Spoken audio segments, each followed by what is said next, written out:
Top quality और consistent performance के लिए सिर्फ सिल्वर पंप नाम याद रखना।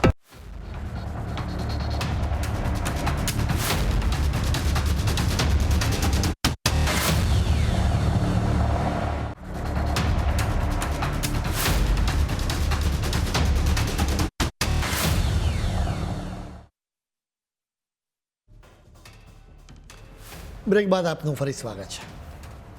સાવધ રહેજો, કારણ કે હવે દેશની અમુક કોલેજમાં ડૉક્ટર નહીં પરંતુ મોતનો સામાન તૈયાર કરવામાં આવી રહ્યો છે. આ મેડિકલ શિક્ષણ નથી, આ તો જીવતી જાગતી માનવતાનું લીલા તોરણે થતું વિસર્જન છે. સિસ્ટમે નીટ પીજીના દરવાજા એવા તો ખોલી નાખ્યા છે કે હવે લાયકાત જેવું કંઈ બચ્યું જ નથી. MBBS પછી સ્પેશિયલિસ્ટ ડૉક્ટર બનવા માટે નીટ પીજીની પરીક્ષા આપવી પડતી હોય છે. જે છોકરાઓ આ પરીક્ષામાં માંડ એકડો બગડો ઘૂંટી શક્યા છે, જેમના માર્ક્સ આંગળીના વેડે ઘણા એટલા છે, એવા નબળા ઉમેદવારોને પણ એડમિશન આપી દેવામાં આવ્યું છે. આવા લોકોને હવે આ દેશની સૌથી મોટી સરકારી હોસ્પિટલોમાં સ્પેશિયલિસ્ટ ડૉક્ટર બનાવીને બેસાડી દેવામાં આવશે.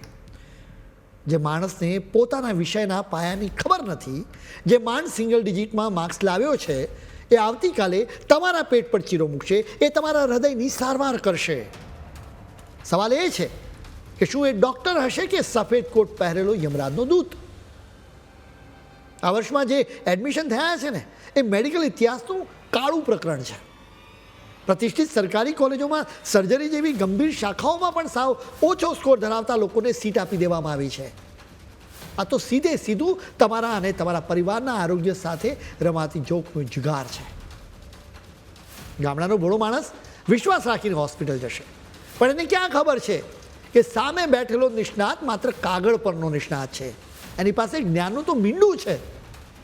આ સિસ્ટમે લાયકાતને ગટરમાં નાખી દીધી છે અને અણધડ લોકોને તબીબી ક્ષેત્રની ચાવી સોંપી દીધી છે. હવે સવાલ તમારી જિંદગીનો છે. સવાલ એ છે કે શું તમે ખરેખર આવા કહેવાતા સ્પેશિયલિસ્ટ ડૉક્ટર પાસે તમારી કે તમારા પરિવારના લોકોની સારવાર કરાવશો? આ વ્યવસ્થા હવે તમને સાજા કરવા માટે નહીં પરંતુ કદાચ વધુ બીમાર પાડવા માટે તૈયાર થઈ રહી છે.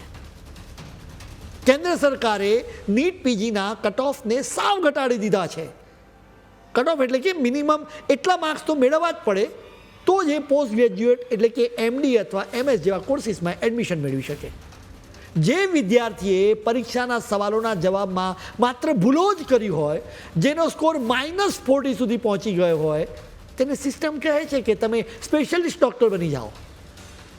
તમે કલ્પના કરો કે -40 સ્કોર ધરાવતો ઉમેદવાર પાસ થઈ જાય. SC, ST અને OBC કેટેગરીના ઉમેદવારો 0% હોય તો પણ કાઉન્સેલિંગ માટે પાત્ર બનશે.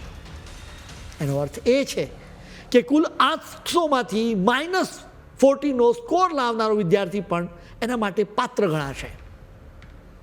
માઇનસ માર્ક્સ એટલા માટે કે આ પરીક્ષામાં જો ખોટો જવાબ આપો ને તો એને બદલ માર્ક્સ કપાય છે. આ સિસ્ટમ બાદ ત્રીજા રાઉન્ડમાં કેટલા સ્કોર ધરાવનારા વિદ્યાર્થીઓને એડમિશન મળ્યું એ તમે જુઓ.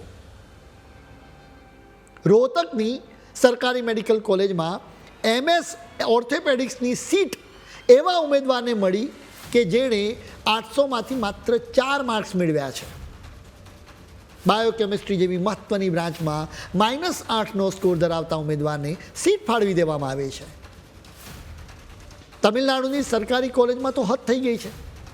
અહીં ફિઝિયોલોજીની સીટ -12નો સ્કોર લાવનારને ફાળવી દેવામાં આવી છે.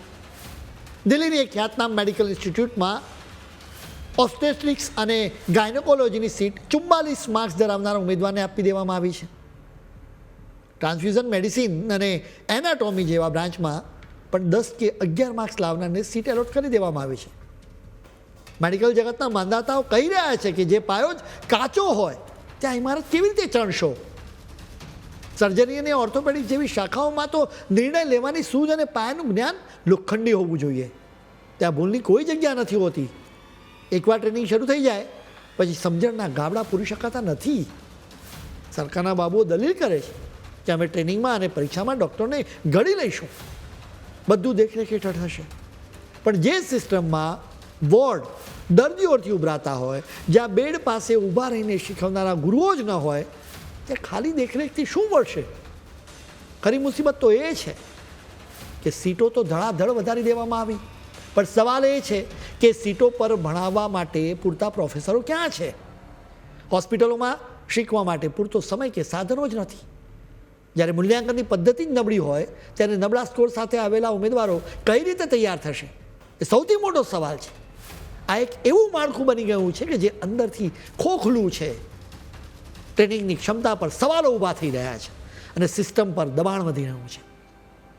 સીટો ફાળવવામાં એક બાબત એ પણ ચોંકાવનારી છે કે ઇકોનોમિકલી વીકર સેક્શન એટલે કે EWS કોટામાં જે ખેલ પાડવામાં આવ્યો છે એ જોઈને તમે ચોંકી જશો. ઇન્ડિયા ટુડેના એક રિપોર્ટ મુજબ એક ઓનલાઈન એજ્યુકેશન પ્લેટફોર્મે આ ચોંકાવનારો ઘટસ્ફોટ કર્યો છે કે જે બેઠકો આર્થિક રીતે નબળા વર્ગના તેજસ્વી વિદ્યાર્થીઓ માટે હતી તેવી અંદાજે 145 બેઠકો ખાનગી અને ડીમ્ડ યુનિવર્સિટીઓમાં કરોડો રૂપિયામાં વેચાઈ ગઈ છે. મેરિટ આધારિત સીટોની ફાળવણીની વ્યવસ્થાની બહાર આ રીતે સીટ મેળવવામાં આવી રહી છે. એમડીની એક સીટ માટે 4.23 કરોડ રૂપિયા જેવી માતબર રકમ વસૂલવામાં આવી છે. આર્થિક રીતે નબળા વર્ગ માટે આ સીટ હતી. આર્થિક રીતે નબળા વર્ગની વ્યક્તિ કેવી રીતે 4.25 કરોડ રૂપિયા ખર્ચી શકશે? અત્યારે 800માંથી માઇનસ અને 4 માર્ક્સ લાવનાર વિદ્યાર્થીઓની વાત કરવામાં આવી રહી છે. એવા સમયે ડૉક્ટર ધનંજયસિંહ તોમરે ધ્યાન દોર્યું છે કે જનરલ કેટેગરીના વિદ્યાર્થીઓને 800માંથી 585 માર્ક લાવવા છતાં પણ એડમિશન મળ્યું નથી. એક તરફ સિસ્ટમે ટોપ સ્કોરિંગ વિદ્યાર્થીઓને ફગાવી દીધો છે તો બીજી તરફ 4 માર્ક્સ લાવનાર સ્પેશિયાલિસ્ટ ડૉક્ટર બનશે. લાયકાત નહીં પણ લાલચની આ નવી સિસ્ટમ તમારા સ્વાસ્થ્ય પર હુમલો કરવા તૈયાર છે. હવે કદાચ લોકો સ્પેશિયાલિસ્ટના સર્ટિફિકેટની સાથે તેમના નીટ પીજીમાં માર્ક્સ પણ જોવા માંગે તો નવાઈ નહીં. આ ખૂબ ચિંતા ઉપજાવે એવો વિષય છે. વિચારજો. ખેર, આજના ફૂટસ્ટોપમાં આજે આટલું જ. નવા મુદ્દાઓ સાથે ફરી મળીશું. ત્યાં સુધી મને રજા આપશો. નમસ્કાર.